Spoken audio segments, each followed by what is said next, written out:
Sí, chicos, entonces empezamos. Hasta la sesión anterior, nosotros estábamos así súper felices porque los experimentos, los RCTs, eran la forma ideal de hacer, la forma ideal para conseguir los efectos o los impactos de un tratamiento, una intervención, ¿no? Y solamente teníamos que tener nuestra muestra y aleatorizar para tener nuestro grupo tratado y nuestro grupo control, ¿no? Eso era como que la forma ideal, la regla de oro en inferencia causal, pero en la vida real eso es muy costoso, tiene problemas morales, así que tenemos que aplicar métodos cuasi experimentales. Y los métodos cuasi experimentales básicamente se enfocan en tratar de replicar el entorno experimental, pero en computadora. El método más conocido de estos es el método que se llama emparejamiento. Y el emparejamiento tiene bastantes formas de hacer. Por ejemplo, ustedes seguro han visto el emparejamiento exacto. También existe el emparejamiento por propensiones eh, o por probabilidades, que se le conoce propensity score matching. También existe el emparejamiento por entropía, por entropy balancing. También existe emparejamiento por machine learning. Y existen otros tipos de emparejamiento que hoy en día también ya está muy avanzado. Sin embargo, hasta hoy en día se sigue utilizando el más común, que es el Propensity Score Matching. ¿Por qué? Porque es bastante fácil de aplicar, es bastante intuitivo, es muy fácil de comunicar, es muy fácil de explicar. Entonces, hasta hoy en día se sigue utilizando el Propensity Score Matching, a pesar que tiene sus dificultades y a pesar de que tiene muchas críticas, a pesar de ello, sigue siendo el método más utilizado en emparejamiento. Y eso lo que vamos a ver exactamente hoy día, aplicar Propensity Score Matching, que es solo uno de los tipos de matching o de emparejamiento de todo el conjunto de herramientas que existen para emparejar. La idea detrás del emparejamiento es el siguiente. Voy a abrir acá. Nosotros sabemos que cuando tenemos un tratamiento, una intervención, eh, tenemos dos grupos, ¿no? Un grupo que ha sido tratado y otro grupo que no ha sido tratado, ¿no? Usualmente el grupo tratado es bien chiquito, como los recursos son limitados, usualmente el grupo tratado, vamos a poner T1, ¿no? Porque son los que han sido tratados, es bien chiquito, y el grupo que no ha sido tratado, que llamamos el grupo control, es bien grande porque hay un montón de personas o de individuos no tratados. La idea del matching en general, del emparejamiento, es buscar individuos parecidos en ambos grupos. Pero nosotros sabemos de que la mayoría de tratamientos, en especial los programas sociales, se focalizan en un grupo o una población objetivo. Ejemplo, si tenemos Caliwarma, claramente Caliwarma se va a enfocar en los niños que están en escuelas públicas, ¿no? Entonces, ellos van a ser los tratados. Los que están en escuelas privadas, que están en algún tipo de escuela que tiene recursos, no van a ser tratados. Igual, no sé, una capacitación laboral, los que van a ser tratados probablemente son aquellos que tienen dificultades para tener empleo, por tanto quizás tienen menos educación, tienen menos capacidades. Ellos son los que van a necesitar el programa y los que van a ser no tratados son aquellos que ya tenían empleo, tienen buenos recursos, tienen habilidades, todo eso, ¿no? Entonces, los grupos en sí son diferentes, por tanto se dice que no son balanceados. Para balancearlos, lo que uno debería buscar es individuos parecidos en este grupo y en el otro grupo, ¿no? Supongamos este individuo naranja que está en el grupo tratado, tengo que buscar a alguien parecido en el otro grupo. El emparejamiento exacto lo que te dice es, voy a buscar una persona igualita, idéntica, con la misma edad, con la misma educación, con el mismo, no sé, con la misma profesión, con la misma cantidad de años de experiencia, y lo voy a emparejar. Ese emparejamiento es un poquito difícil porque hay que buscar exactamente a otro individuo con las mismas características y usualmente no es un buen método. Entonces ahí viene el propensity score match. Exactamente como dice su nombre, se calcula un numerito que se llama probabilidad o la propensión de ser tratado. Entonces, para cada individuo se calcula la probabilidad de ser tratado. No acá vamos a tener un montón de individuos y para cada uno de ellos voy a calcular una probabilidad de ser tratado. ¿De qué depende esa probabilidad?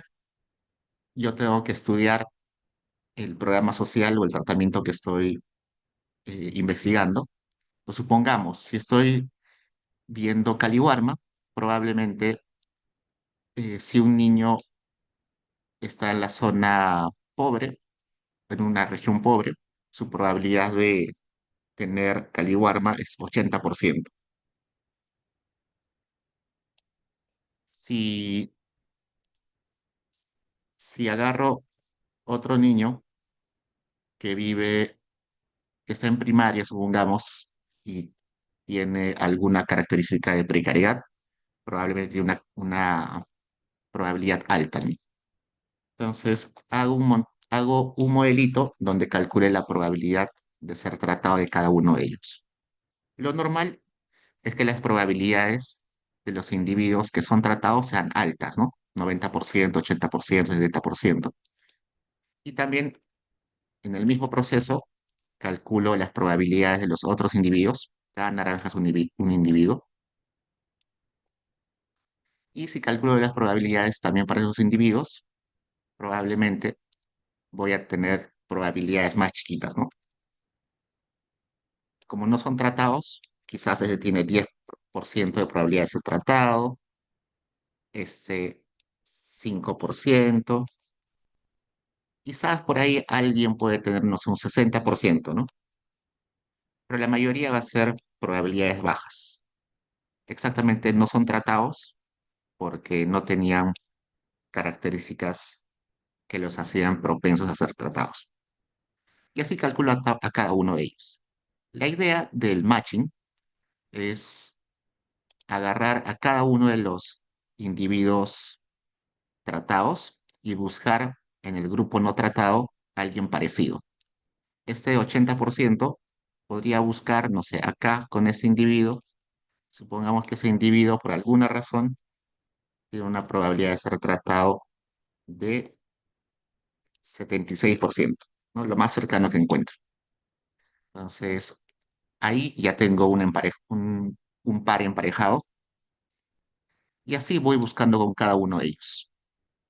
Eventualmente, hay diferentes formas de emparejar.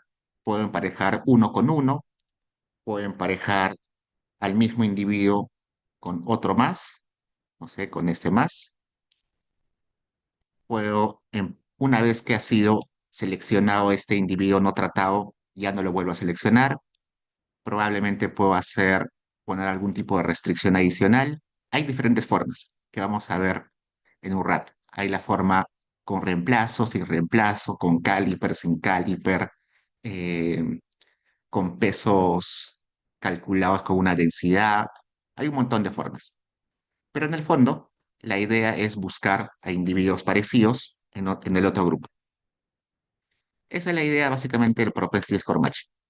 Y como se dan cuenta, es bastante fácil de explicar, porque lo único que hay que hacer es eh, calcular las probabilidades y emparejar. Sin embargo, eso trae un problema bastante fuerte que se llama el soporte común.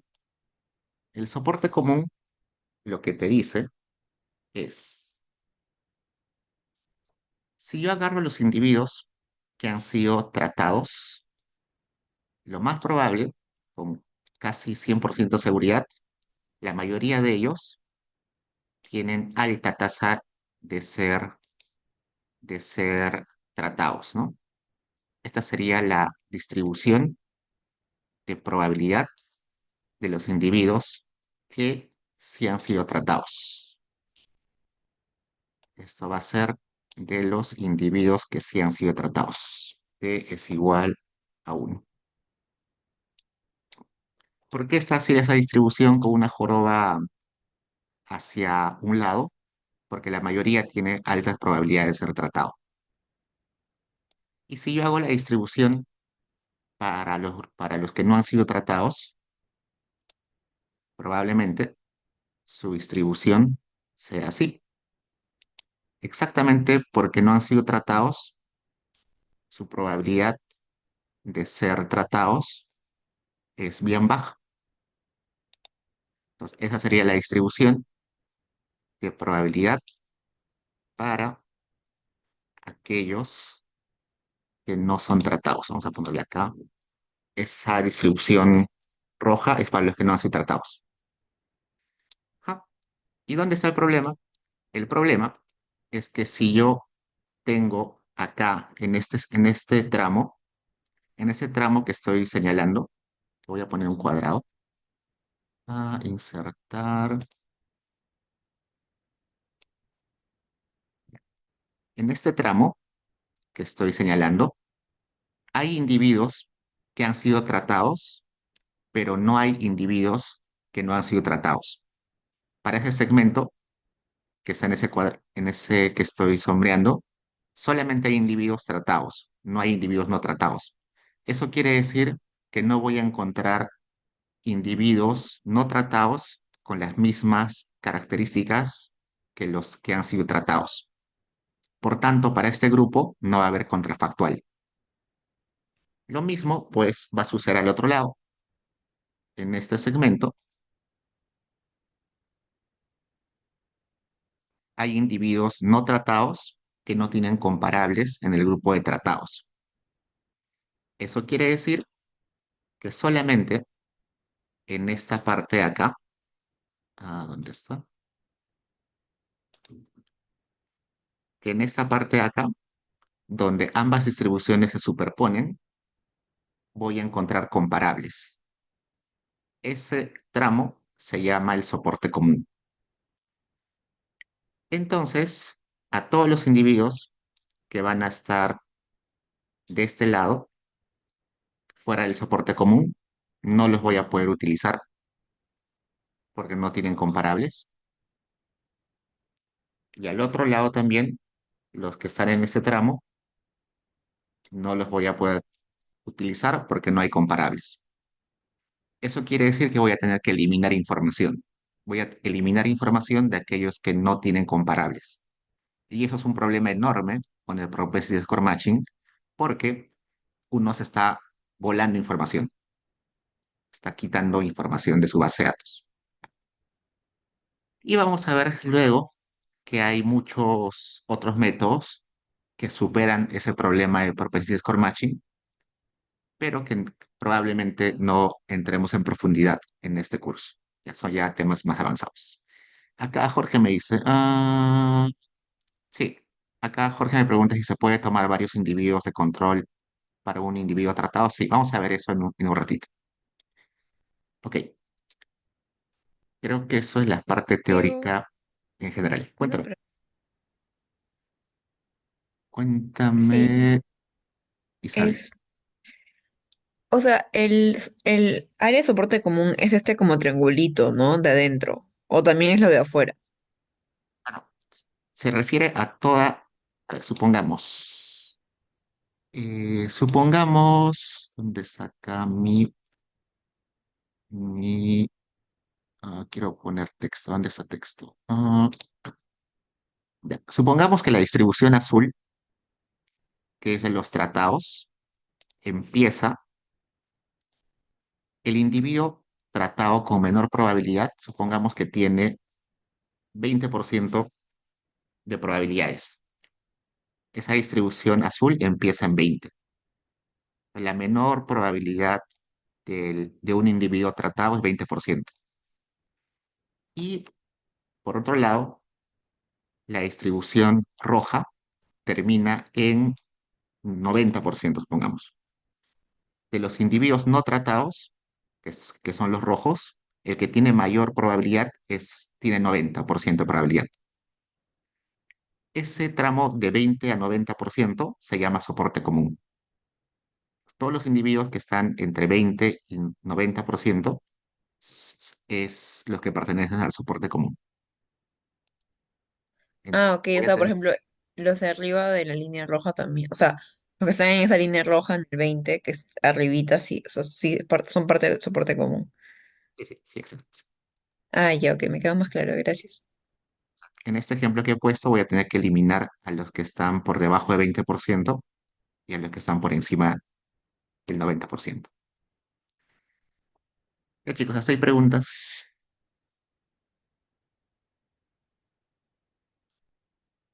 Vamos a aprovechar los memes. Esto no está. Ya. Entonces, exactamente por esa facilidad de explicar el propensity score matching, es como que el método más conocido y más utilizado dentro de inferencia causal. Sin embargo, en un ratito vamos a ver de que no es tan bueno como parece y hay otros métodos mucho más avanzados y más precisos. Veamos, National Supported Work Demonstration fue un programa social en los Estados Unidos durante la década de 1970 que se centró en proporcionar oportunidades de empleo entre 12 y 18 meses de, de empleo a personas que enfrentan dificultades para encontrar trabajo, de modo que esas personas pueden mantener el empleo o conseguir otro en el futuro. El programa fue financiado por el Departamento de Trabajo de los Estados Unidos y se llevó a cabo en varias ciudades y condados de todo el país. El programa se concentró en mujeres que habían estado recibiendo Aid for Families with Children. Este programa es un programa que alberga y que ayuda a mujeres que tienen niños y no los pueden mantener. Entonces, usualmente esas mujeres reciben ese programa de soporte de trabajo. eh, y este grupo usualmente son exadictas, exdelincuentes, jóvenes que abandonaron la escuela, a menudo con antecedentes penales, y bueno. Entonces, lo que hacía este programa NSW es, independientemente de si tenías antecedentes penales, policiales, igual te daba alguna oportunidad de empleo, ¿no? Te daba la oportunidad de tener un empleo unos meses y con esa ayuda de empleo uno esperaba de que la mujer tenga un certificado de empleo y eventualmente pueda conseguir experiencia y así escalar a otros empleos de mayor ingreso, de mayor salario, o eventualmente de que renueve su contrato y se quede ahí trabajando varios años. Entonces, básicamente el programa ofrece capacitación, asesoramiento y les da oportunidades de trabajo a las mujeres. En la base de datos NSWPSIP.ETA hay información de 2.789 mujeres. De estas mujeres, 297 fueron beneficiarias y el resto no fue beneficiario. La base de datos tiene estas variables. Treated, que toma el valor de 1 si recibió el tratamiento, 0 si no recibió el tratamiento. Age, que es la edad en años de la mujer. H2, edad al cuadrado de la mujer. Educ, número de años de educación. Black, 1 si es afroamericana y 0 si no es afroamericana. Recuerden que en Estados Unidos esta característica de ser afroamericano es importante porque ahí hay mucha discriminación hacia esa población. Hispanic, también una variable binaria que toma el valor de 1 si es de origen hispano y 0 si no es de origen hispano. Married, que también es una variable binaria que toma el valor de 1 si es casado o casada. No degree, que es una variable también binaria que toma el valor de 1 si no tiene un título universitario. RE75, que es el ingreso en 1975, antes del tratamiento, y RE78, que es el ingreso real de la persona en el año 68, que es después del tratamiento. Dado que el tratamiento no fue aleatorio, ¿no? Porque está enfocado, está focalizado en un grupo, es necesario aplicar un método cuasi experimental. En esa sesión aplicaremos diferentes métodos de emparejamiento para evaluar el impacto en el salario de las personas. Entonces, en la explicación que yo les puse acá, era vital calcular esta probabilidad de ser tratado. Y eso es lo que vamos a empezar a hacer. Vamos a realizar un modelo, un PROBIT, para estimar el puntaje de propensión, que vamos a llamarle score, para cada uno de los individuos de la muestra. Y luego vamos a ver el soporte común y presentarlo en un gráfico. Entonces, vamos al doFile, limpiamos el entorno de, de Stata, ponemos el directorio. En mi caso, el directorio es esta carpeta donde guardé la base de datos. Abro la base de datos, me doy cuenta que tiene 2787 observaciones y 10 variables. Acá están las variables que hemos descrito hace un rato. Entonces, bueno, acá podemos describir la base de datos con el comando describe. Acá está la lista de variables. Hacemos un tabulate, que es una tablita de frecuencia para la variable treated.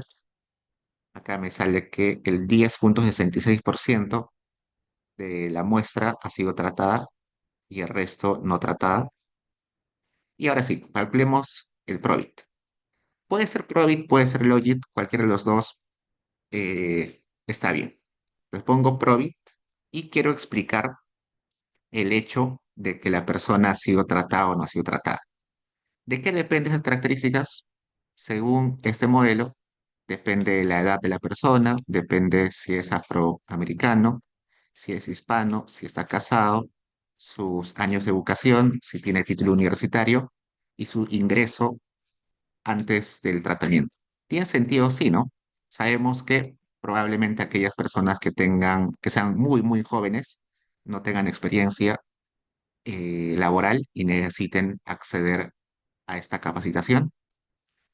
Los afroamericanos, probablemente por ser una población vulnerable, necesiten mayor, necesiten acceder a ese programa.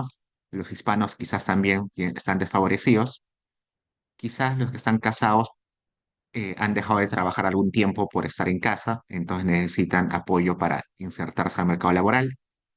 Quizás los que tienen pocos años de educación no encuentran oportunidades laborales y por tanto es más probable que pidan ayuda a este programa. Los que no tienen algún título universitario probablemente tengan dificultades para insertarse al mercado laboral y por tanto van a buscar estar en el programa de capacitaciones.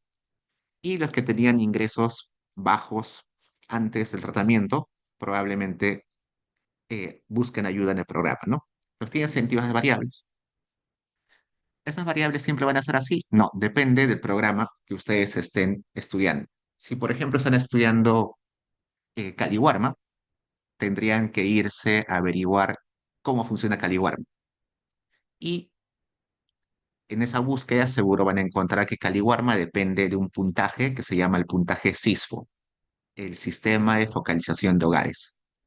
El MIRIS, que es el que gestiona Caliwarma, crea un puntaje a nivel de escuelas, pero a nivel de distritos, que considera el nivel de pobreza, considera la falta de recursos, la falta de servicios públicos, si es zona urbana rural, si es zona de frontera o no, si es zona en Amazonía o no. Y según esas características, se asigna un puntaje y ese puntaje determina si la escuela donde está el niño accede o no accede a Caliwell.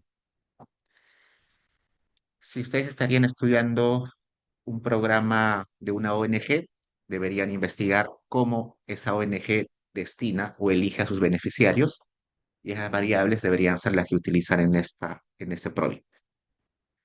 Corremos el PROBIT. Ya sabemos que cuando tenemos un PROBIT, estos puntajes de acá, que son los coeficientes, no se interpretan directamente, solamente el signo puede ser interpretable. Por ejemplo, acá me dice que mientras más años de educación, menos probable es que acceda al programa. Que sea afroamericano hace que sea más probable que acceda al programa, que sea hispano también, que esté casado reduce la probabilidad de que acceda al programa. Mientras más años de educación tiene, es más probable que acceda al programa, aunque no es significativo. Que no tenga un título universitario también aumenta la probabilidad de que acceda al programa, y que tenga mayores ingresos hace que se reduzca la probabilidad de acceder al programa. Entonces, una vez que tengo este Probit, puedo predecir la probabilidad para cada individuo.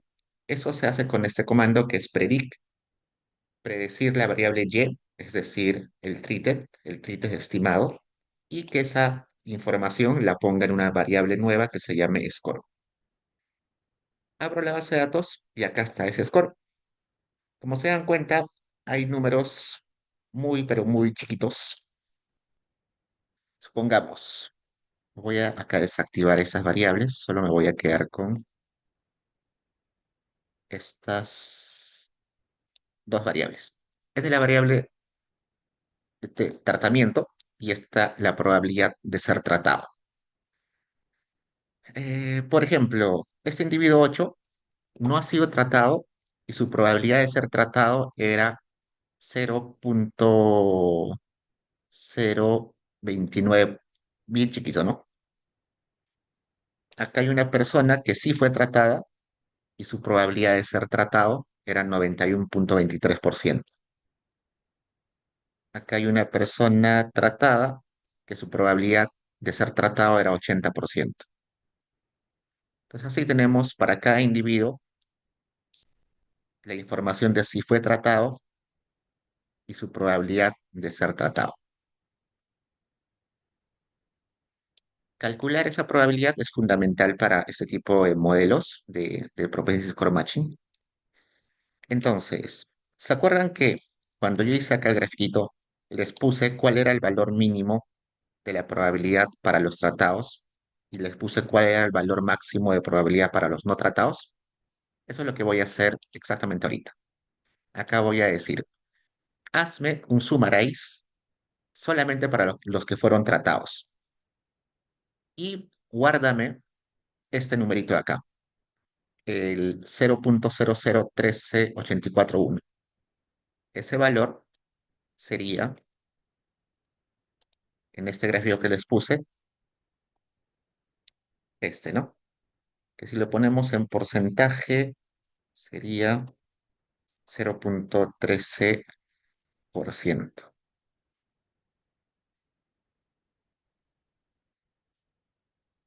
Y luego también voy a calcular, y voy a guardar ese valor con un global, en el global L1.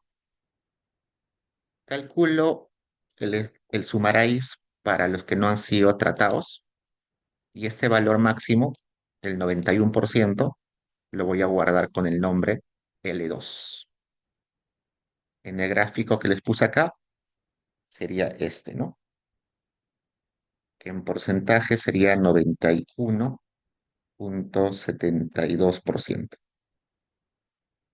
Entonces, ahí está. Entonces, solamente voy a encontrar individuos comparables en ese rango de 0,13% a 91,72%. Ujú. Si grafico esa distribución o esas distribuciones, está acá. Antes voy a quitarle esto por mientras, ¿ya? Solamente voy a esta parte. Estoy graficando la densidad de la probabilidad de ser tratados separado por tratados y no tratados. Y acá está, este grafiquito sería este gráfico que yo les puse acá. El que está en rojo sería los que no han sido tratados y el azul los que sí han sido tratados. Y como ya les había adelantado, lo normal era de que los que han sido tratados tengan una joroba pegada o inclinada hacia el uno, y los que no han sido tratados tengan una joroba o esté inclinado hacia el otro lado. Entonces, acá vemos visualmente esa distribución. Luego, a ese gráfico le voy a añadir el valor mínimo de la probabilidad de los que no han sido, de los que han sido tratados, y el valor máximo de la probabilidad de los que no han sido tratados. Y acá esas dos líneas verticales rojas están marcando lo que sería el soporte común y todo lo que está afuera, todo lo que está en este extremo, ya no lo voy a utilizar, lo voy a borrar.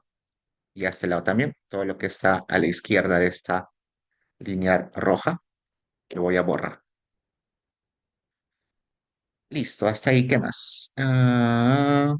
Bueno, otra forma de graficar lo mismo es con este comando psgraph, propensity score graph. Es lo mismo, solamente que acá la distribución me lo pone en barritas y la distribución de los que han sido tratados los pone en rojo y la distribución de los que no han sido tratados los pone en azul y lo pone eh, como si fuera un espejo hacia abajo. Pero es lo mismo, es la misma distribución de hace un rato, solamente que está presentada de otra forma. Igual acá está esta línea roja y esta línea roja que está separando o que está delimitando el soporte común. Es lo mismo, solamente que presentado de otra forma. Es la misma distribución de probabilidad separado por grupos con una nueva presentación. Hasta ahí preguntas, chicos.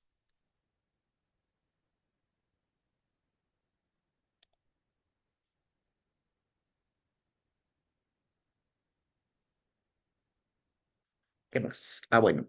Lo ideal es que el soporte común sea lo más grande posible. ¿Qué sucedería si mi soporte común sale bien chiquito? Si sale bien chiquito, entonces va a suceder de que voy a eliminar un montón de información y eso va a hacer que mi estimación sea malaza, ¿no? Pésima. Entonces, lo ideal es que mi soporte común sea lo más grande posible. Siempre es posible hacer eso, no depende mucho de los datos. En este caso parece que sí hay un soporte común grande. Sigamos. Leamos dos. Utiliza el método de vecino más cercano sin reemplazo, que se conoce como Nearest Neighbor Matching Without Replacement, para emparejar a los tratados con los no tratados. Eso es la parte 2. Probablemente algunos necesiten instalar el comando. Acá arribita les puse en la línea 13. Tienen que eliminar el asterisco y correr esto que dice sSC install psmatch2, que es el comando más utilizado para hacer matching. En mi caso ya estaba instalado. Ustedes, si es necesario, lo tienen que instalar. Ah, ya, si tienes que instalar primero este, este. Creo que Density también necesita de, de esa instalación. Instala y vuelve a intentar. Ok, entonces, ¿cómo se utiliza eh, ese comando de la siguiente forma? Pongo phmatch2. Antes vamos a ir a ayuda ya. Vamos a poner help, ayúdame. Necesito saber qué es phmatch2. Y me dice, phmatch2 implementa una serie de emparejamientos. Los emparejamientos con propensity score matching y también realiza el emparejamiento por Mahalanobis, que vamos a ver en un rato qué es Mahalanobis. ¿Cómo se utiliza el comando? Se pone ph más 2, luego se pone la variable dependiente, luego las variables independientes. En caso exista algún condicional, lo utilizo acá. Luego tengo que poner la variable, el outcome de mi interés. En este caso, mi variable de interés son los ingresos, ¿no? Me interesa el ingreso que tenga el efecto sobre el ingreso. Entonces, el outcome va a ser el ingreso. En caso ya tenga instalado, pero en caso ya tenga calculado mi probabilidad de ser tratado, lo pongo acá en el P-score. En caso quiero utilizar varios vecinos, pongo acá la cantidad de vecinos. Si quiero utilizar un caliper, vamos a ver qué es un caliper en un rato, pongo acá qué valor de caliper y así un montón de opciones adicionales. Vamos a ver uno por uno. Entonces, en este caso vamos a ver emparejar vecino más cercano sin reemplazo. ¿A qué se refiere? Que voy a emparejar uno a uno. Supongamos emparejo, bueno, ya emparejé acá al individuo que tiene 80% con el que tiene 76%. Luego voy a emparejar a este que tiene 90%. ¿Cuál sería el que tiene más cerca probabilidad acá? El de 76, ¿no? De los que he puesto ahí, para emparejar a este individuo que tiene 90%, el más cercano dentro de los que he puesto como ejemplo es el que tiene 76. Voy a agrandar esto. ¿Cómo está esto? Ah, quiero agrandar. Ya. Para ese individuo del 90%, debería emparejarlo con este de 76% porque es el más cercano. Sin embargo, me está diciendo que el emparejamiento es sin reemplazo. Sin reemplazo. Entonces, a este individuo de 76% ya no lo puedo volver a utilizar. Tengo que emparejar ese 96%, el del 90%, con este 60%, porque es el más cercano. A eso se refiere sin reemplazo. Si ya estoy utilizando a un individuo del grupo no tratado, ya no lo puedo volver a utilizar, inclusive si es el más cercano para, para otro tratado. A eso se refiere que es sin reemplazo. Por ejemplo, a este individuo que tiene 70%, ¿con quién lo emparejaría considerando solamente a los que he puesto al otro lado? Debería emparejarlo con este 76%, porque es el más cercano, pero como es sin reemplazo, ya no lo puedo volver a utilizar. Entonces debería emparejarlo con este 60%, pero ya lo han utilizado, así que me debería ir con el de 10%.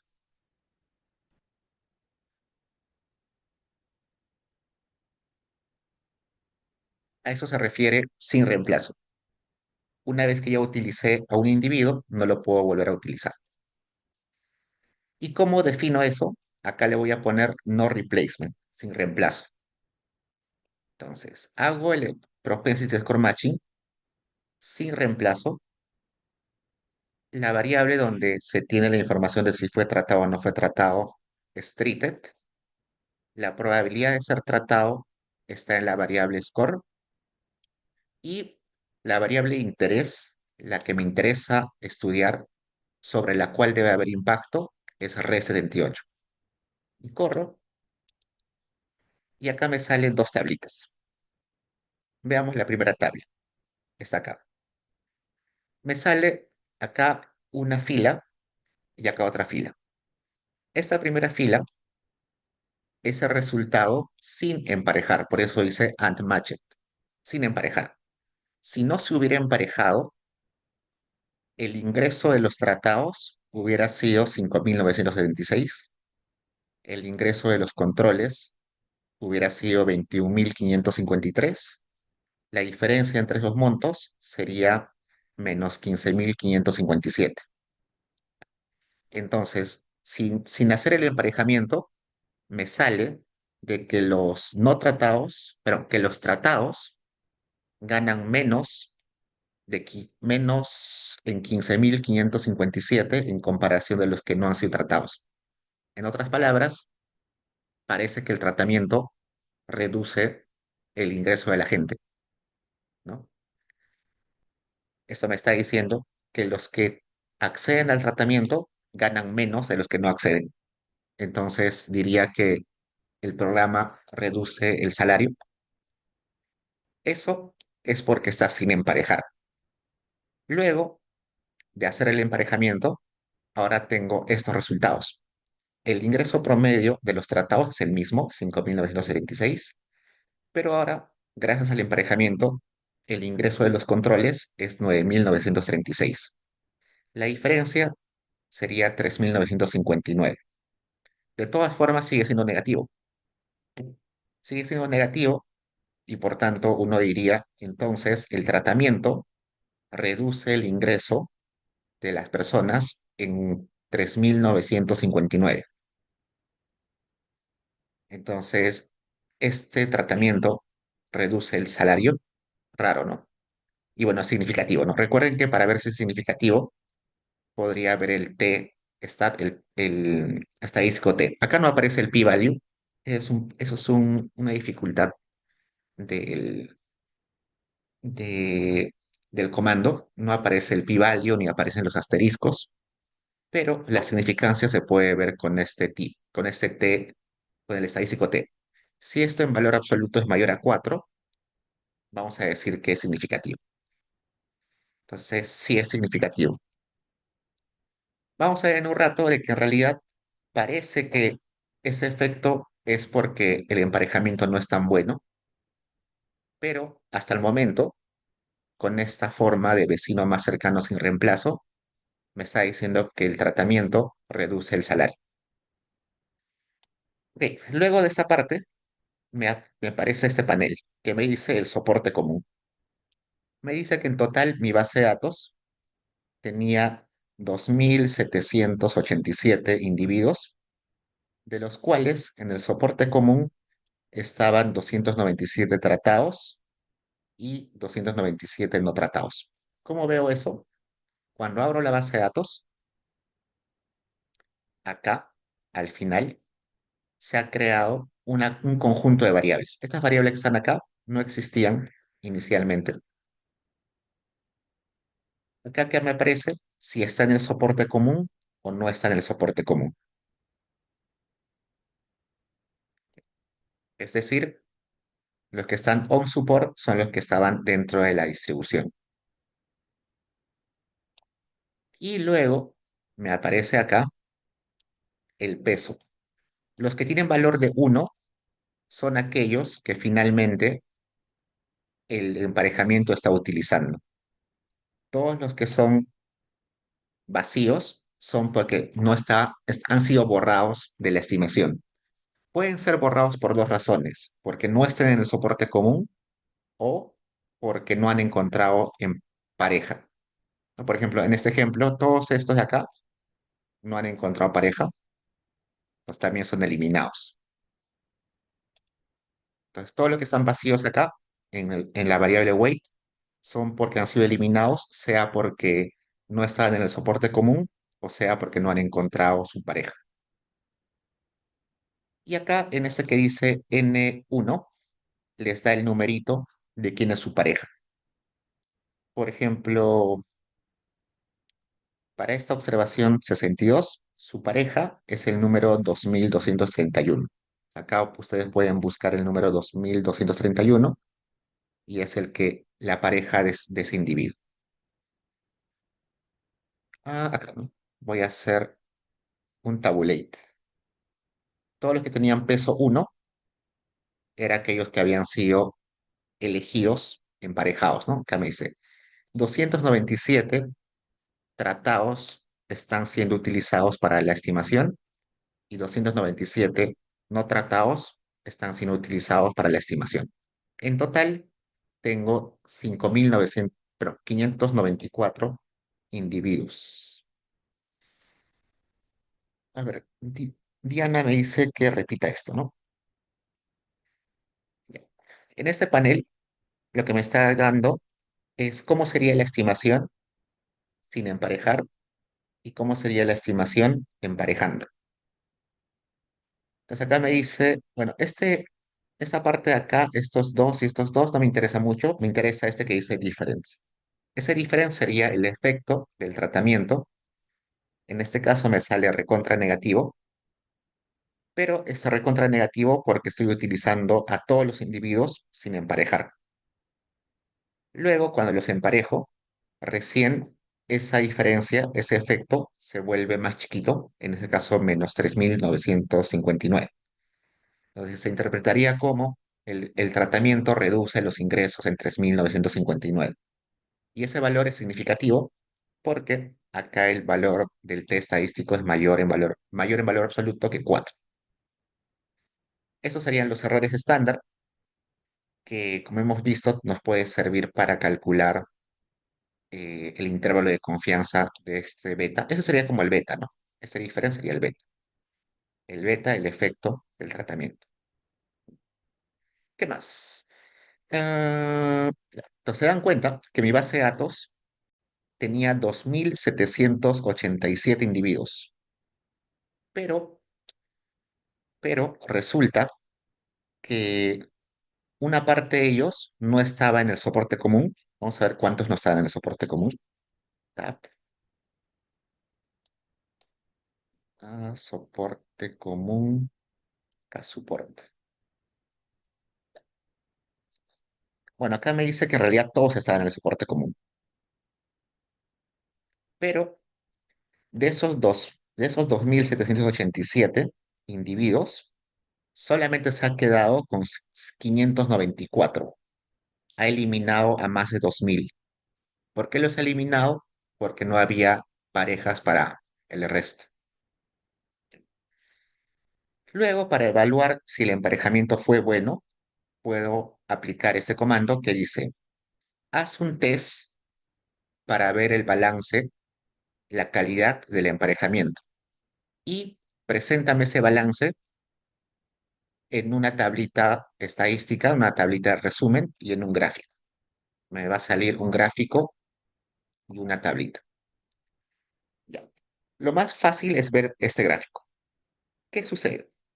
Cuando yo hice mi modelito Probit, lo que yo estaba buscando es que estos individuos que han sido tratados sean lo más parecidos a los que estoy eligiendo del otro grupo, ¿no? Entonces, si tenían la edad de los individuos, yo buscaba que la edad de ambos grupos sea en promedio similar, que la educación en ambos grupos sea similar, que el porcentaje de casados sea similar en ambos grupos.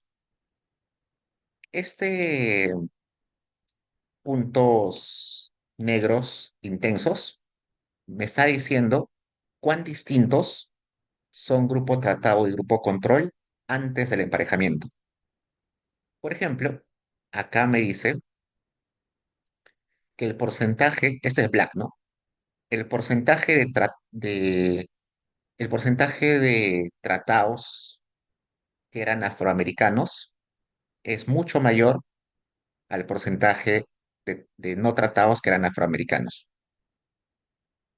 Acá me dice que en el grupo tratado habían un montón de gente sin título en comparación del otro grupo donde sí tenían título. Acá me dice que había mayor porcentaje de hispanos en el grupo tratado que en el grupo control, ¿no? ¿Por qué digo eso? Porque todo esto es positivo. Si es positivo es porque había más en el grupo tratado que en el grupo control. Y acá, que estamos en el lado negativo, me está diciendo lo opuesto. Acá me está diciendo que en el grupo tratado había menos promedio de educación que en el grupo no tratado. En el grupo tratado había menos promedio de años de edad en comparación del otro grupo. Acá, el ingreso del grupo tratado era menor del otro grupo y el porcentaje de casados era menor en el grupo tratado en comparación del grupo control. Entonces, esos puntos que se alejan del cero me están diciendo que grupo tratado y grupo control eran distintos, muy distintos. Cuando yo emparejo esas diferencias en características de grupo tratado y no tratado, deberían cerrarse. Por tanto, estos, eh, esas X, esas cruces, es la diferencia entre ambos grupos luego de haber hecho el emparejamiento. Y como se dan cuenta, gracias al emparejamiento, esta diferencia se acerca más a cero, esta diferencia se acerca más a cero, esta diferencia se acerca más a cero, esta diferencia se acerca más a cero, todas las diferencias se acercan más a cero. Lo ideal sería de que todos los X, las cruces estén sobre el cero. Si todas las cruces estarían sobre el cero, lo que me dice es que el emparejamiento ha sido perfecto. Pero, como nos damos cuenta, no ha sido perfecto, ¿no? Entonces, ese método que hemos utilizado, que que era sin reemplazo, sí, logró hacer un emparejamiento, pero no parece del todo bueno porque no se cerró toda la brecha. Esa información que les he escrito acá también se puede ver en esta tabla. Vamos a describir esa tabla. Para cada una de las variables aparece una línea que dice unmatched y otro matched, ¿no? Acá para edad, unmatched y luego matched. Para black, unmatched, luego matched, y así para cada uno, ¿no? Veamos uno de ellos, el que sea edad.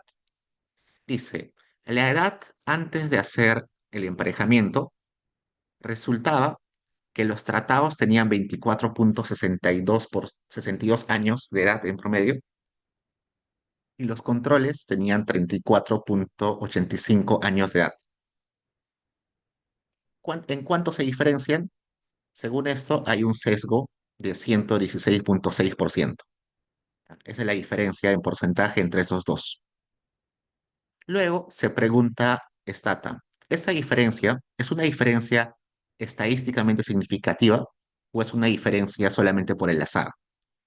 Y para eso hace un test, un t-test. Y acá me sale que el t-test tiene un p-value de cero. Eso quiere decir que esta diferencia en el promedio de edades sí es una diferencia real, no es una diferencia del azar. Por tanto, digo que sin emparejar, la edad promedio de ambos grupos es muy distinta. Luego de hacer el emparejamiento, la edad de los tratados sigue siendo 24,626 y la edad de los controles ya no es 34,85, ahora es 27,889. La diferencia entre estos dos numeritos es 37,2%, lo cual quiere decir que esta brecha de 116,6 se ha reducido a 37,2, lo cual representa una reducción del sesgo en 68,1%. Luego se pregunta, ¿esta diferencia entre 24,62 y 27,88 es una diferencia del azar o es una diferencia real? Y acá me sale que el p-value sale cero, por tanto sí es una diferencia real, no es el azar. Entonces, a pesar de que se ha reducido la diferencia entre los grupos en la característica de la edad, sigue siendo una diferencia significativa. Entonces no se ha hecho, eh, no se ha hecho un match perfecto. Y lo mismo podemos hacer con todos, ¿no? Acá, por ejemplo, me sale que la diferencia sigue siendo significativa. En el caso de Hispanic sí se ha hecho un buen emparejamiento. Este p-value ya es mayor a 0,05, así que este emparejamiento sí está perfecto. En el caso de Hispanic. En Marriott no está bien el emparejamiento, falta. En Educ un poquito faltaría. En No Degree falta un montón. En Resident 7 falta un montón. Entonces, la conclusión de esta tablita es que no se ha hecho un buen matching. Y si no se ha hecho un buen matching, entonces este resultado del efecto de una del efecto del tratamiento que salía que reducía los salarios en 3.959 no es confiable. Hasta ahí preguntas, chicos. Ahí, bueno, acá, este más. Esta tablita acá no me importa mucho, solamente es como un sumarize. El de acá me importa. Este es un test para saber cuán bueno fue el emparejamiento. Acá me debería salir que este p-value inicialmente debería ser significativo y luego de hacer el matching debería salir no significativo. Si acá me sale significativo y luego me sale no significativo, el emparejamiento es perfecto. En este caso, como ambos me salen significativo, el emparejamiento todavía eh, no está bien. Sí, no es un buen emparejamiento porque solamente en una variable ha hecho buen match, solamente en este, ¿no? En Hispanic. En los demás, todavía los grupos son diferentes.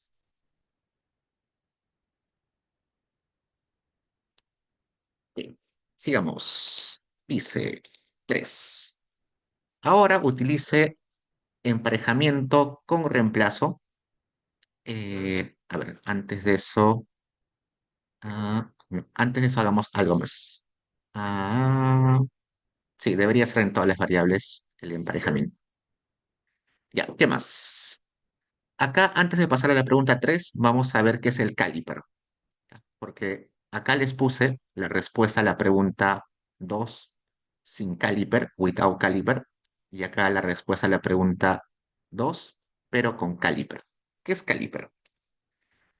¿Se acuerdan que cuando nosotros hicimos acá el emparejamiento, yo tuve que emparejar este 70%, este individuo con 70%, con este individuo con 10%, y eso lo tuve que hacer porque no había otra opción, era el más cercano. A pesar que es muy distinto 70% a 10%, no había otra opción. Eso sucede comúnmente en el matching. Si yo le pongo without caliper, sin caliper, esto lo va a hacer stata.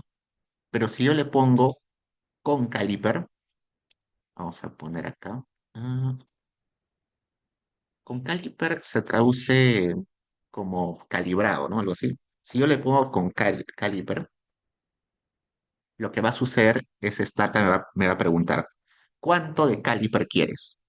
Y yo le puedo poner que quiero un caliper, supongamos, de 5%. ¿Qué quiere decir ese caliper de 5%? Quiere decir que si yo tengo este individuo de 70%, cuando yo busque emparejarlo, solamente voy a poder emparejarlo con un individuo que tenga más 5% o menos 5% que este. Es decir, máximo que tenga 75%, mínimo que tenga 65%. Si no encuentro a un individuo en ese rango de 65 a 75%, ya no lo voy a emparejar. Y eso es lo que va a suceder acá. En este grupo ya no encuentro a nadie que esté entre 65 y 75%. Este podría ser, pero ya está utilizado, entonces ya no queda nadie, entonces ya no lo puedo emparejar, ya no me sirve. Entonces, para eso sirve el caliper. Para decirle a Stata, calibra solamente en un rango de porcentaje. No te vayas no elijas solamente por el hecho de ser cercano, sino que sea cercano dentro de un intervalo. Ya, eso es el caliper. Y ustedes le pueden poner el caliper que ustedes quieran. Le pueden poner un caliper de 5%, de 1%, de 0,5%, de 20%. Claramente, si ponen un caliper bien chiquito, va a ser más difícil que haga matching porque estás exigiéndole más. Si le pones un caliper grande, entonces va a ser más fácil que encuentre una pareja. Y eso es lo que hemos puesto acá. Acá al final, todo el comando es igualito al anterior, solamente que acá al final estoy poniendo que el caliper sea de 1%. Entonces probemos, le pongo el caliper y ahora me sale la misma tablita, solamente que ahora cuando hago el tab, me dice que solamente ha utilizado a 266 individuos. En el ejemplo anterior, cuando utilizábamos sin caliper, utilizaba 594. Ahora solo utiliza a 266. ¿Por qué? Porque le hemos puesto un caliper chiquito, un caliper que hace más difícil que se encuentre una pareja. ¿Eso tiene sus ventajas? Sí, su ventaja es que tus estimaciones, tus individuos van a ser mucho más similares, más iguales, pero la desventaja es que vas a tener que eliminar varias observaciones, ¿no? Más observaciones. En este caso, con ese emparejamiento, me sale que el efecto del tratamiento es una reducción de 1.200 soles, aunque esa es no significativa, ¿no? Este T menor a 4 en valor absoluto me dice que no es significativo. Puedo hacer el gráfico. Este grafiquito, ¿se acuerdan que era gráfico de distribuciones? El azul era la distribución de los tratados, pero el rojo era la distribución de los tratados, el azul de los no tratados, Este verde son los individuos que no estoy utilizando porque no están en el soporte común. Y finalmente, cuando hago el grafiquito de emparejamiento, me doy cuenta que esas cruces, las X, en todos están más cerca del cero. Entonces, este emparejamiento es mejor que el anterior. Sin embargo, aún no está del todo bien porque no están sobre el cero, ¿no? Lo ideal es que estén todos en cero. Este no está todavía todos en cero, pero está mejor que el anterior. Y en la tablita también lo puedo ver. Acá en la tablita yo les comenté que que en las filas donde aparece matched debería salir todo no significativo. Acá sale no significativo, no significativo, no significativo, no significativo, no significativo. A todos están bien. Todo emparejado, entonces está bien. ¿Cuál sería el problema con esto? Si bien es cierto, ha emparejado bien, la cantidad de observaciones está muy chiquita, ¿no? 266. Su base de datos inicial era 2787. No estamos utilizando ni el 10% de la base de datos. Y eso puede ser una dificultad.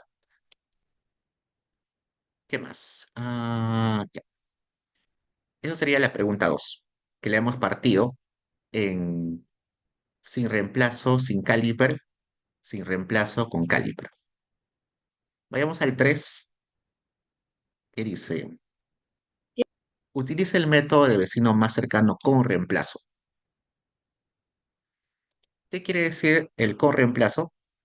Adelis, cuéntame. Diego, disculpa antes que pases, la hipótesis nula acá es que es significativo. La hipótesis nula en cuál, en esta tablita. Claro, ahí y arriba, la Bueno, en tablita esta anterior. tablita, la hipótesis nula es que estos promedios Ujú. son iguales. Ya. La nula es que estos promedios son iguales. La alternativa es que estos promedios son diferentes. Como acá me sale mayor a 0,05, no puedo rechazar la nula, así que estos dos estadísticamente son iguales. Y eso está bien porque la idea es que los grupos sean muy parecidos, sean idénticos. Y bueno, acá la hipótesis nula es que este beta, que es la diferencia, sea igual a cero. Si Ok. el t es mayor a 4, entonces decimos que es diferente a cero. Gracias. Sí. Ya, sigamos. Ya. ¿Qué quiere decir con reemplazo? Quiere decir que si yo había utilizado a este individuo que tenía 56%, ahora lo puedo volver a utilizar. Estos individuos que están en el control, en el grupo control, pueden ser utilizados más de una vez. A eso se refiere con reemplazo. ¿Cuál es la diferencia en el comando? Es igualito, solamente que al final ya no le pongo no replacement, ¿no? Antes le ponía no replacement, ahora ya no le pongo no replacement. Corro y de vuelta. Esta fila inicial es la misma de arriba, si se dan cuenta, igualita. Este es el que me va a interesar. Ahora me dice que el efecto del programa es un aumento de ingresos en 551, pero es no significativo. Este t es menor a 4, es no significativo.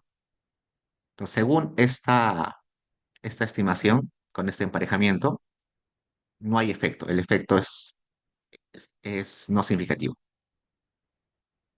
Veamos a cuántos individuos ha utilizado este emparejamiento.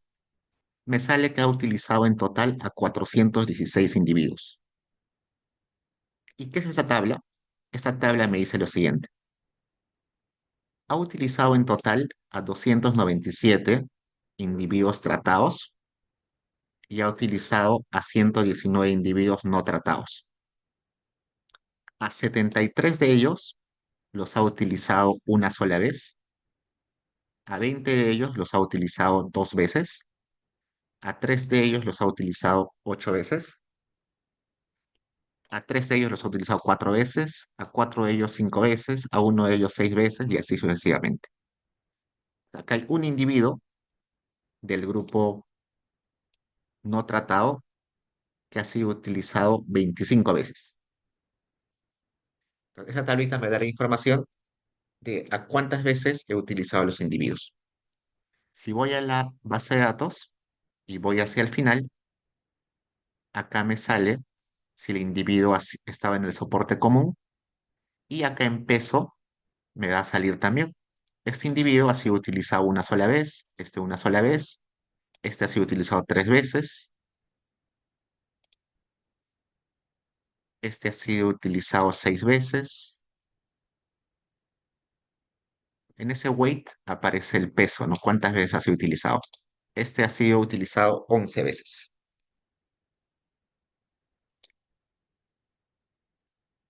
Igual pueden ustedes agregar el caliper. Acá les hemos puesto el ejemplo de agregar el caliper. Eso ya depende de ustedes, depende que estén estudiando. Y luego, veamos. Vamos a aprovechar esta parte con lo siguiente, ¿no? ¿Se acuerdan que nosotros teníamos este grafiquito de densidad? Ese grafiquito de densidad también me daba información de cuán distintos eran los grupos, ¿no? El grupo azul era muy distinto porque tenía altas probabilidades de acceder al tratamiento. El grupo rojo era distinto porque tenía baja probabilidad de acceder al tratamiento. ¿Qué sucede si yo pondero a los individuos según el peso que me ha dado el emparejamiento? Acá el emparejamiento me ha dado el peso. Si yo utilizo este peso para hacer el gráfico anterior, me va a eliminar a estos que están con valores perdidos. A estos que están con uno lo va a utilizar como un solo individuo. A este que aparece con 3 lo va a utilizar 3 veces como si fueran 3 individuos. Y así. Y es lo que estoy haciendo acá. Hacer el mismo gráfico de densidad, solamente que amplificando por ese peso. Y cuando lo hago, me doy cuenta que la distribución roja y la distribución azul está una encima de la otra. ¿Eso qué quiere decir? Que gracias a los pesos que ha calculado el emparejamiento, las probabilidades de acceder al tratamiento son idénticas para el grupo tratado y para el grupo control. Entonces, eso es una buena forma de también presentar cuán bueno ha sido el emparejamiento. Y si yo hago esto mismo, pero con otras variables, también debería suceder. Veamos este. Acá estoy haciendo una distribución de los ingresos de las personas. Y acá me sale que los que han sido tratados, que son los azules, tenían ingresos bien bajitos en general, ¿no? Los ingresos de los tratados eran bajitos. Los ingresos de los no tratados, que es la línea roja, está un poquito más alta, ¿no? Pero en general, este gráfico me está diciendo que inicialmente los individuos tratados y no tratados eran distintos en ingresos, en salarios. Si yo hago ese grafiquito, pero ponderando por los pesos, voy a eliminar a los individuos que tenían valores perdidos y voy a utilizar a los individuos según su peso, eh, su weight, y me sale esto. Ahora las dos distribuciones se parecen más una a la otra, lo cual me está diciendo es que gracias al emparejamiento, estos individuos son más parecidos en ingresos. Y podría hacer eso mismo con otras variables para darme cuenta si el emparejamiento funcionó. Y también podríamos hacer este gráfico que ya habíamos aplicado hace un rato. Y si se dan cuenta, en este gráfico, para este método con reemplazo, las cruces están más cerca al cero, por tanto parece que son unos individuos que el emparejamiento ha funcionado mejor que el anterior. Igual podemos ver acá la tablita. Acá me sale no significativo, lo que está bien. Acá también no significativo, no significativo, no significativo, no significativo, no significativo, no significativo. Está en general bastante bien. Está bastante bien. Entonces, esa sería la sección 3, donde estamos utilizando como reemplazo. Hasta ahí preguntas, chicos.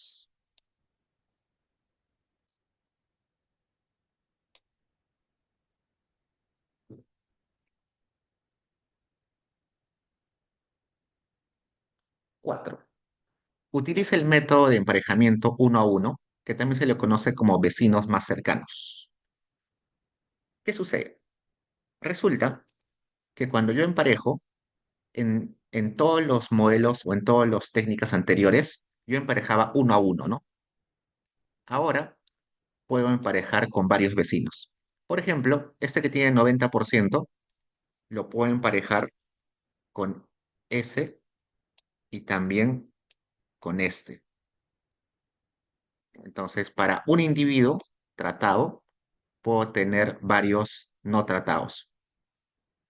Y yo puedo elegir con cuántos.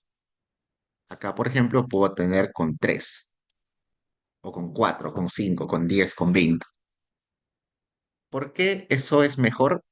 Porque te ayuda a tener una base de datos más grande. Tienes un conjunto de grupos, un conjunto de individuos cercanos, un conjunto de vecinos cercanos. Y eso se hace con el mismo comando, solamente que al final, bueno, acá le hemos utilizado otro comando. Ya, vamos a utilizar ese comando. Se llama el comando tfx, que es muy similar al otro. La única diferencia es que al final le voy a poner NN, que significa Number of Neighbors, cantidad de vecinos, y acá le he puesto que ponga 10 vecinos. Entonces le estoy diciendo, calcúlame el efecto luego de hacer el emparejamiento. El efecto debe ser sobre la variable R78. La probabilidad de acceder al tratamiento depende de estas variables. Utiliza 10 vecinos y calcúlame el efecto, el ATE. Y acá está. Me sale que el coeficiente es menos 1043, lo que quiere decir que el tratamiento reduce el efecto en, perdón, acceder al tratamiento te reduce tus ingresos en 1043 unidades monetarias, pero no es significativo, ¿no? Acá el p-value es 0.168, así que no es significativo. Ese sería el de vecino, 10 vecinos más cercanos. Ustedes pueden cambiarle, pueden ponerle 20 vecinos, 15 vecinos, lo que quieran. Para ver a cuántos individuos finalmente ha utilizado este método, hago este tabulate y acá me sale que ha utilizado a 271 individuos tratados, a 119 individuos no tratados. De esos individuos no tratados, 74 de ellos han sido utilizados una vez, 19 de ellos han sido utilizados dos veces, 8 de ellos han sido utilizados tres veces, 3 de ellos cuatro veces y así. Acá tenemos uno que ha sido utilizado 17 veces. Acá volvemos a hacer lo mismo, solo con 20 vecinos. Y cuando voy a utilizar 20 vecinos, va a utilizar a 390 individuos. Igual, ¿no? 390. No cambió en nada. 390. Listo. Ese es vecinos más cercanos. 5. Utiliza el método de emparejamiento con kernel. Ok, ahora, ¿qué es kernel? Kernel es un método que dice lo siguiente. Vamos a regresar acá. Supongamos que yo tengo este individuo tratado. Voy a llevarlo un poquito acá arriba. A este individuo naranja que era tratado, lo tengo acá. Lo que va a hacer el kernel es lo siguiente. A cada individuo tratado, por ejemplo, este que tiene 90%, lo va a ordenar rodeado de los individuos que no han sido tratados, ¿no? Entonces, este azul es individuo no tratado. Los estoy poniendo en filita, ¿ya? Están en fila.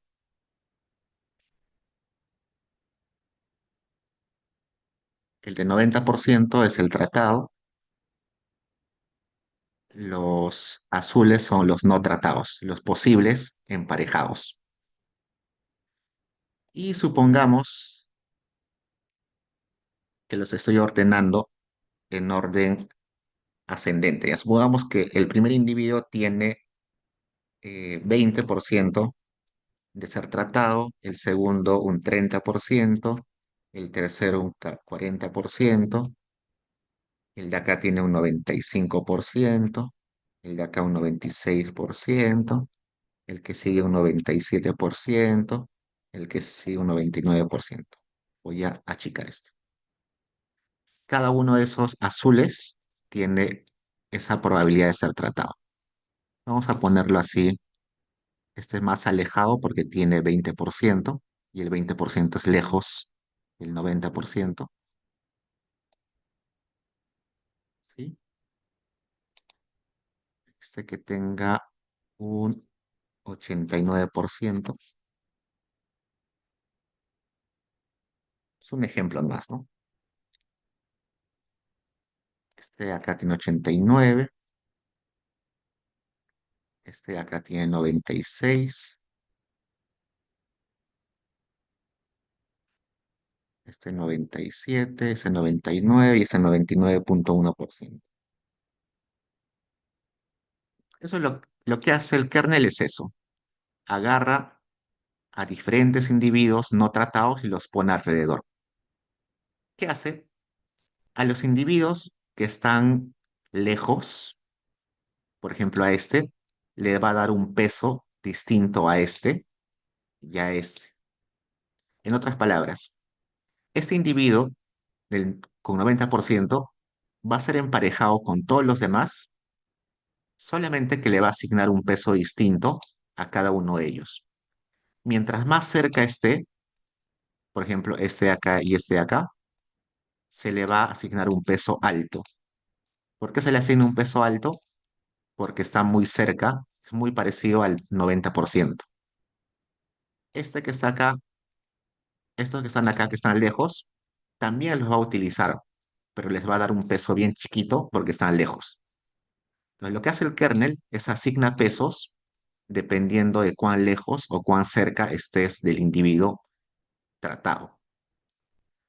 Y la pregunta es, ¿cómo asigna pesos?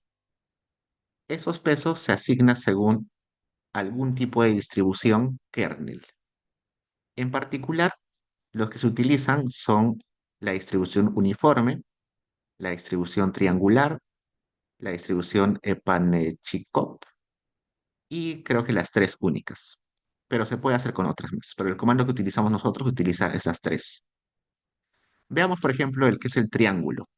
El triángulo es este eh, verde, ¿no? Entonces, ese verde lo que se está diciendo es que al individuo que está al centro, que es el individuo tratado, le da un peso de 1.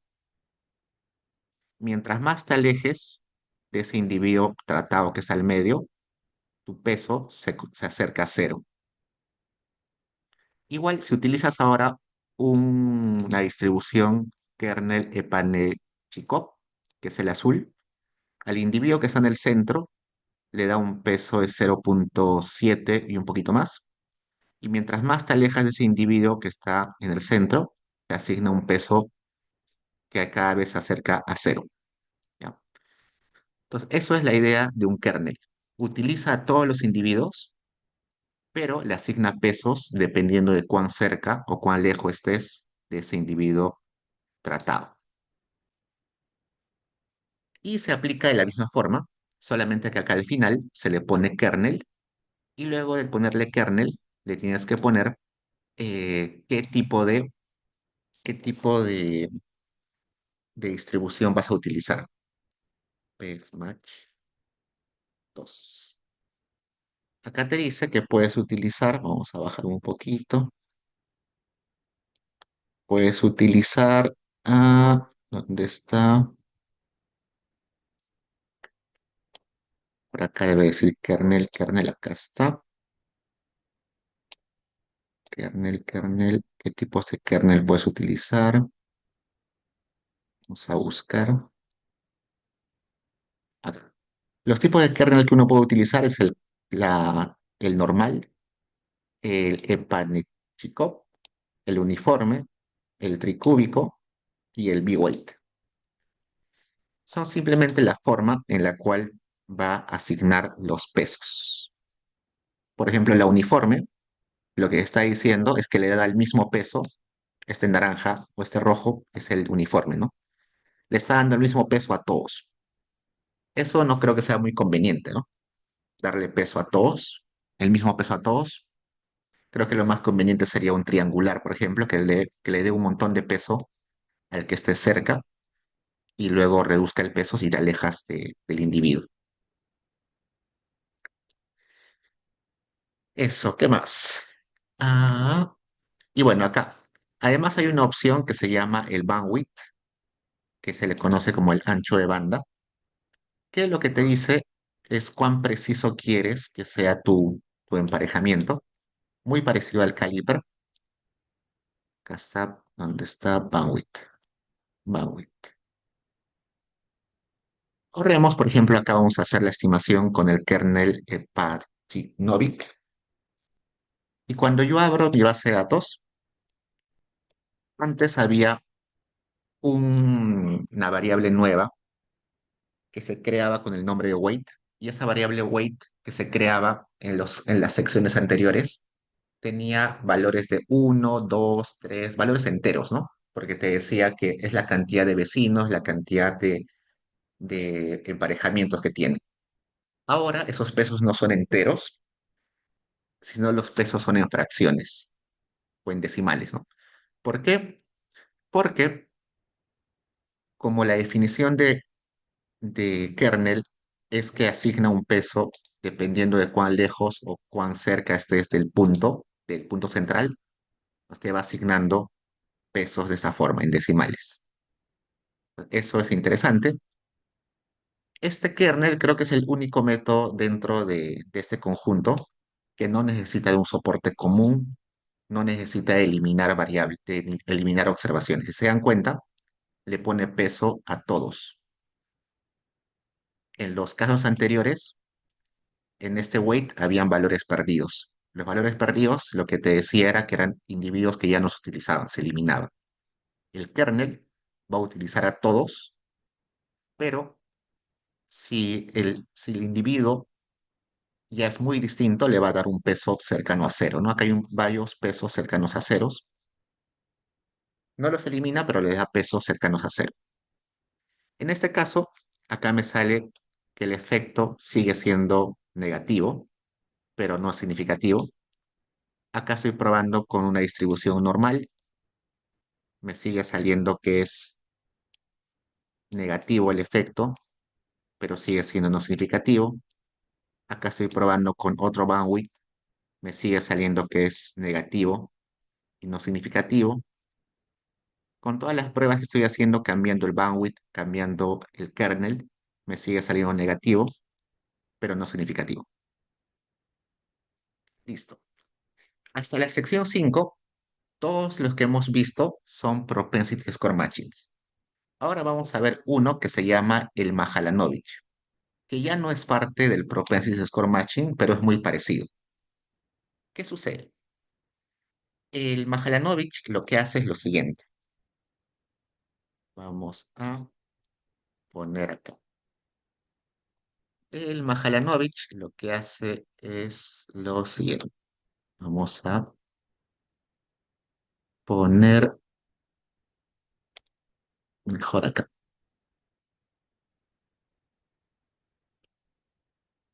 Cuando uno tiene un conjunto de variables, tiene, no sé, la edad, tiene la experiencia, tiene, eh, ¿qué más? Una variable experiencia, edad, educación. Supongamos que hay varias variables que uno quiere emparejar, ¿no?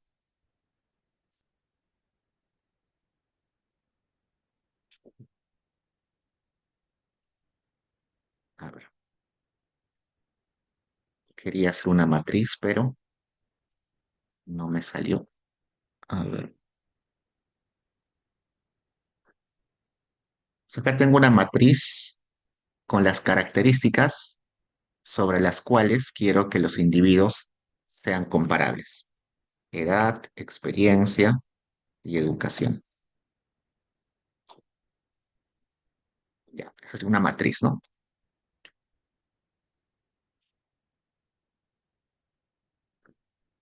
Lo que hace el Mahalanobis es lo siguiente. Agarra esa matriz, que es una matriz para cada individuo, ¿no? Que es la edad del individuo y la experiencia del individuo y la educación del individuo y con esa información le resta a cada individuo su característica promedio de la muestra, menos la edad promedio de toda la muestra, menos la experiencia promedio de toda la muestra. Uy,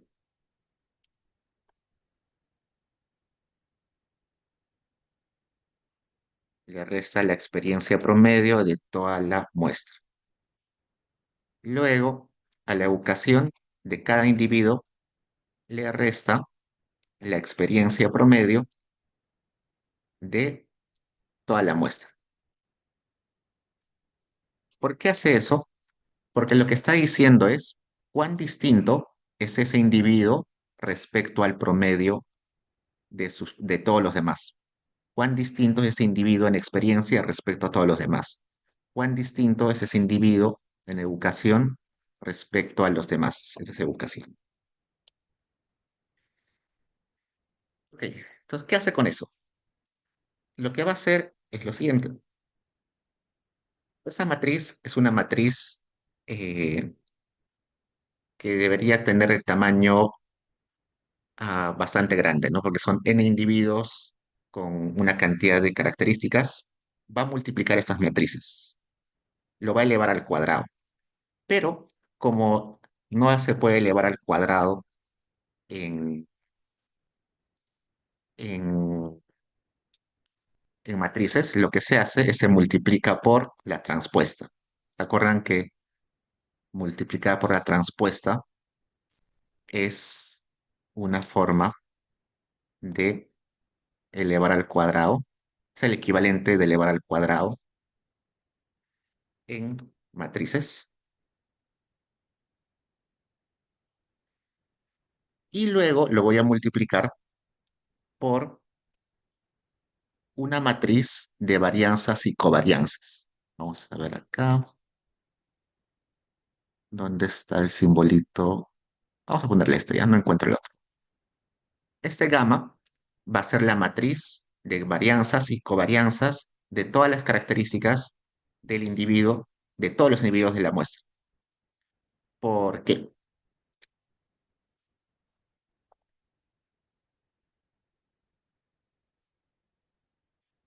Si yo hago esto para cada individuo, hago esta multiplicación, al final me va a salir un numerito.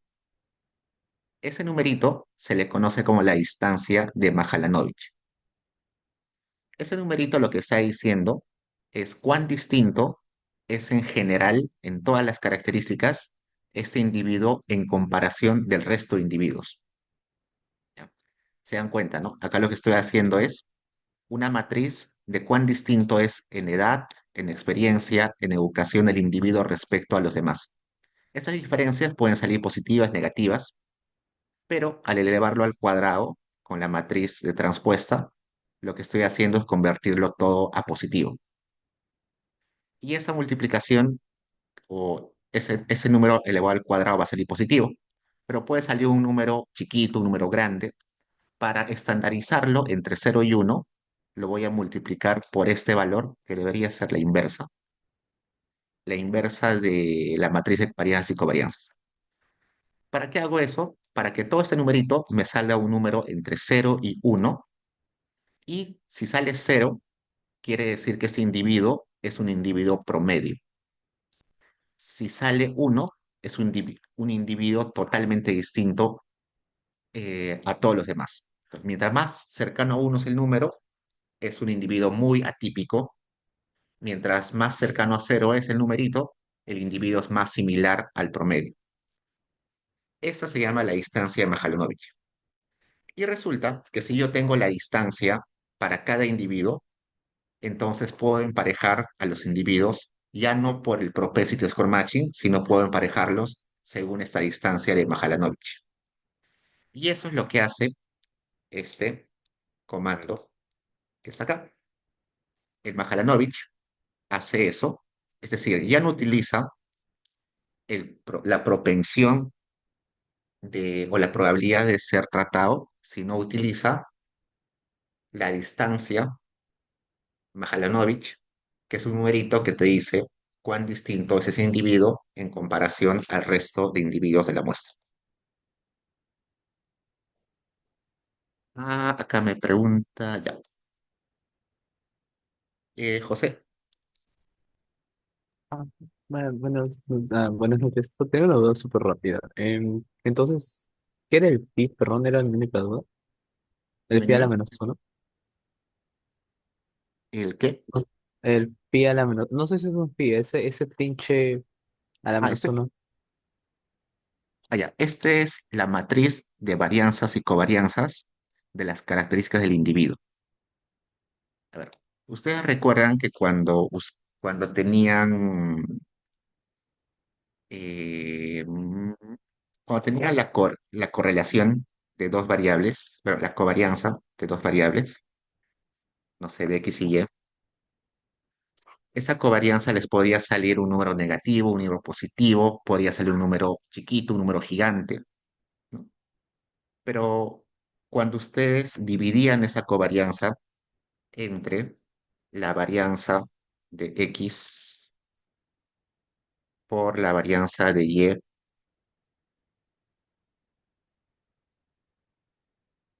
y a eso le sacaban raíz, ¿se acuerdan? ¿Eso qué resultaba? Si dividían la covarianza entre la desviación estándar de X y de Y, ¿qué salía? Correlación de Pearson. Exacto. ¿Y cuál era la ventaja de utilizar la correlación de Pearson? Por, en- eh, ¿Por qué utilizaban la correlación de Pearson y no solamente la covarianza? Porque la correlación de Pearson va desde -1 hasta 1 y es más fácil de interpretar porque está estandarizado entre dos valores, mientras que la covarianza podía salir un número enorme, pero para que se estandarice y esté acotado entre dos números, se dividía esta expresión. Eso es más o menos lo que estábamos haciendo acá. Esto sería como dividir entre esto. Equivalente. No exactamente, pero equivalente. Lo que me va a ayudar a hacer esa división es que esa distancia esté acotada entre 0 y 1. Es para estandarizar, nada más.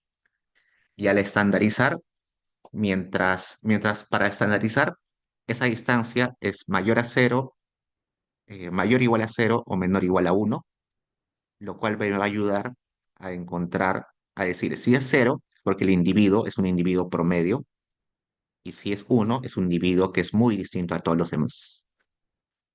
No le haga mucho caso a, a la matemática acá, solamente la idea es que este puntaje o esta distancia de Mahalanobis lo que le está diciendo es cuán distinto es el individuo respecto a los demás.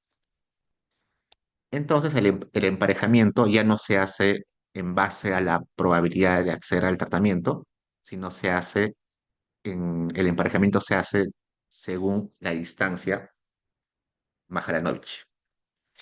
Igual aplico el comando, solamente que acá le pongo Mahal y acá me va a salir lo mismo.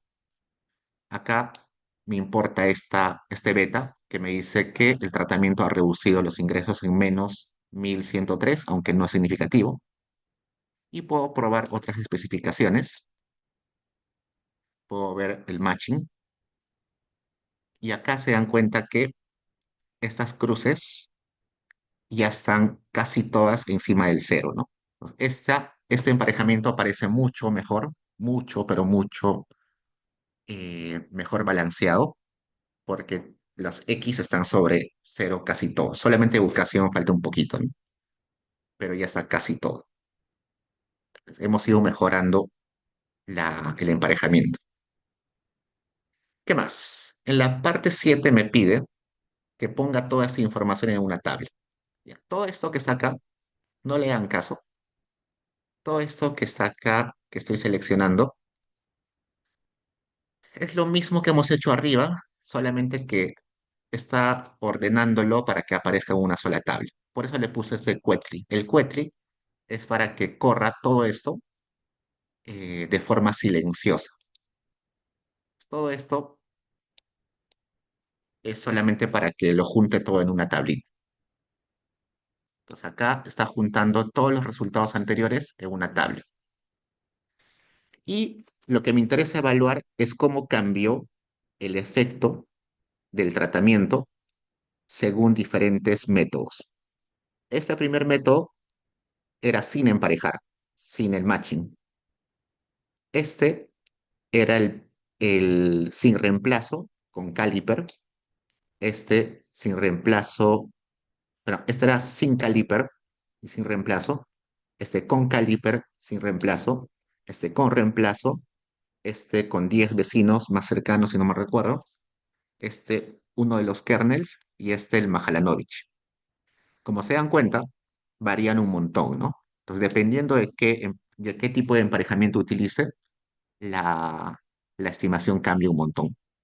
En particular, sin emparejar sale lejanísimos, ¿no? Sale menos 15.000.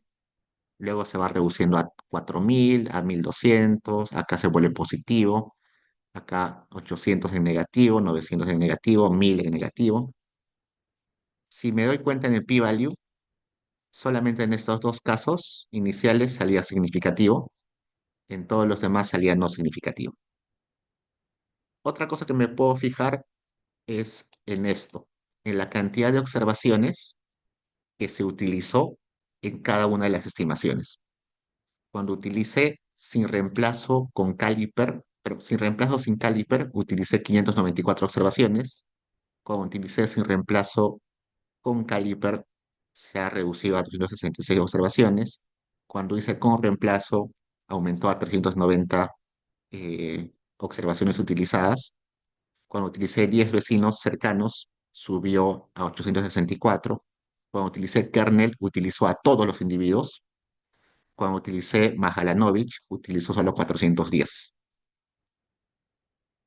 Por ejemplo, yo no le creería mucho a este que estoy seleccionando porque no está ni utilizando el 10% de la base de datos, ¿no? Listo. Eh, Finalmente, vamos a hacer un gráfico. Esta tabla la vamos a poner en un gráfico con todo esto. También, no se preocupen con el código de esta parte. Yo me demoré 3 horas en hacer estas 15 líneas de código. No es necesario. La idea de hacer este gráfico era solamente presentar esas estimaciones de forma visual. Nos acá está, ¿no? Cuando no emparejaba, me salía un valor negativo. Cuando hacía el emparejamiento sin reemplazo, sin caliper, me salía un efecto negativo y significativo. Luego, sin reemplazo con caliper, me salía un efecto negativo pero no significativo. Y en todos los demás, me sale un efecto no significativo. Entonces, en teoría, sin emparejar, probablemente me iba a dar un sesgo enorme. El sesgo nace porque los individuos tratados han sido focalizados.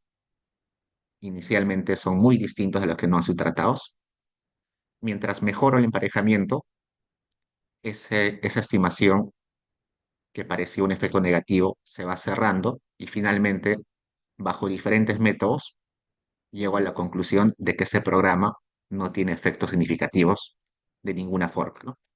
Acá hay tres, cuatro métodos que me dicen que el efecto es nulo, cero. Esta forma de presentar las estimaciones es una buena forma, sobre todo cuando tienen diferentes modelos. Y como les conté, no tienen que chequear esto, el código, solamente era para que aparezca visualmente más bonito. Ya chicos, preguntas hasta ahí.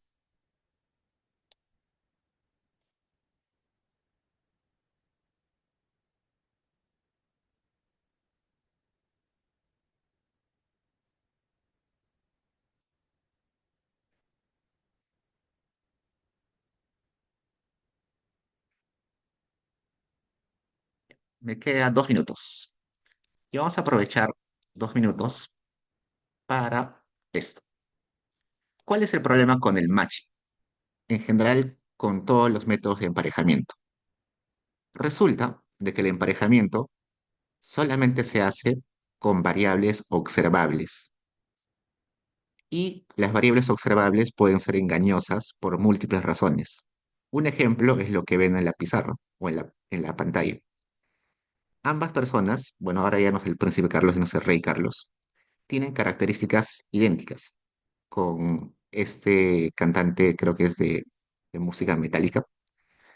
Ambos son hombres, ambos han nacido en el mismo año, ambos han sido criados y han crecido en el Reino Unido, ambos han casado 2 veces, ambos viven en un castillo, ambos son ricos y famosos. Con esas características yo los emparejaría en mi base de datos. Sin embargo, son personas muy distintas. Y eso es lo que puede suceder con el método de emparejamiento. Como solamente estoy emparejando con características observadas, características que uno tiene en la base de datos, entonces solamente el balance entre control y tratamiento se hace por observables, cuando en realidad puede existir un montón de cosas no observables que no estamos emparejando. Y por eso acá dice, no, el propensity score matching puede ayudar a cierta parte del problema, pero cuando las diferencias entre el grupo tratado y control han generado una selección por no observables, entonces propensity score matching lo más probable es que esté mal. ¿Qué sería una selección por no observables? Supongamos que en el ejemplo que nosotros hemos utilizado sea la motivación lo que hace que las personas busquen eh, acceder al tratamiento. Los más motivados van al tratamiento, los menos motivados no van al tratamiento.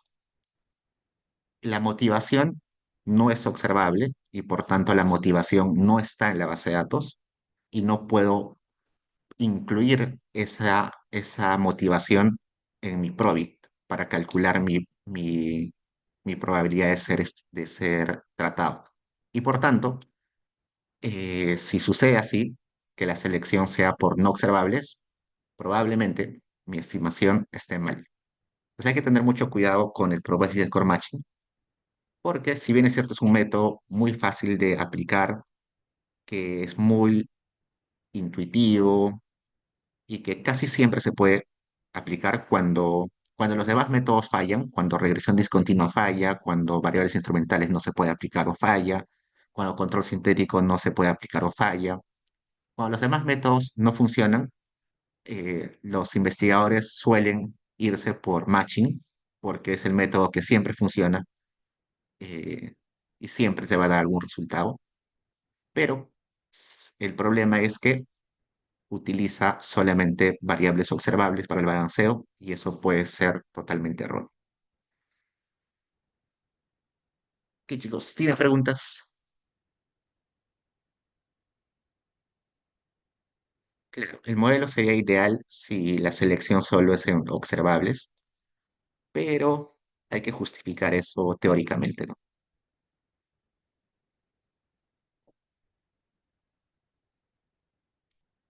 Ok, chicos, ¿tienen preguntas?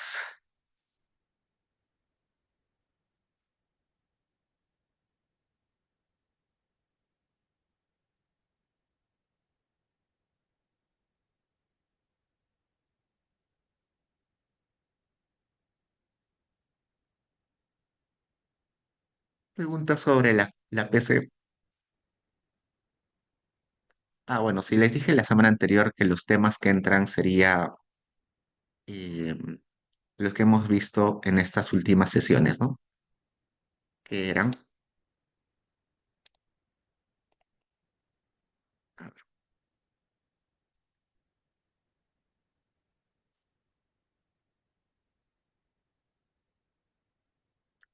entra eh, los DAC, Potential Outcomes, entra experimentos y entra emparejamiento. Todos esos temas entran en la PC. Y recuerden que la PC dura 40 minutos, es al inicio de la sesión de acá a una semana. Y el control, como no lo pudimos dar hoy día porque no pudimos ir a la universidad, lo van a dar el martes en la hora de teoría, a menos que el paro continúe, lo cual creo que no va a continuar el martes. Así que el martes deberían estar dando su control. Diego, ¿cuánto tiempo dura el control? 20 minutos. Ok, gracias. Recuerden que les comenté que el control iba a tener preguntas. Va a haber una parte seguro donde les van a decir, no sé, cuál es el método, cuáles son los supuestos del método, se cumplen los supuestos, qué cosas se está estimando, un ATE, un ATU, un ATT, un LATE, qué problemas hay con la estimación, cuál es el nivel de observación, en qué año se hizo, qué base de datos se utilizó. Probablemente esas cosas se pregunte, pero también va a haber preguntas como, ¿qué sucedería? No sé, ¿qué sucedería si el porcentaje de contaminación es bien alto? ¿Qué sucedería si el take-up es bien chiquito?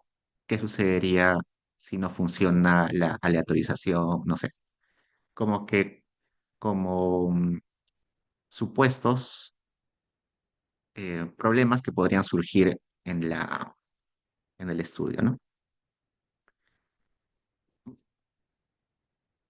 Miguel me pregunta, para ver la significancia del modelo se usa el t-stat o el p-value, cualquiera de los dos. Recuerden que el p-value es una probabilidad que compara el t de tu hipótesis con el t estadístico. Entonces, están ligados, ¿no? El p-value depende del t-stat. En el comando que hemos utilizado hoy día, lamentablemente no te daba el p-value de frente. Y como no te daba el p-value, puedes utilizar el t-stat. Pero son equivalentes. Bueno, no equivalentes. Uno depende del otro. Interpretar uno te va a dar el mismo resultado que interpretar el otro.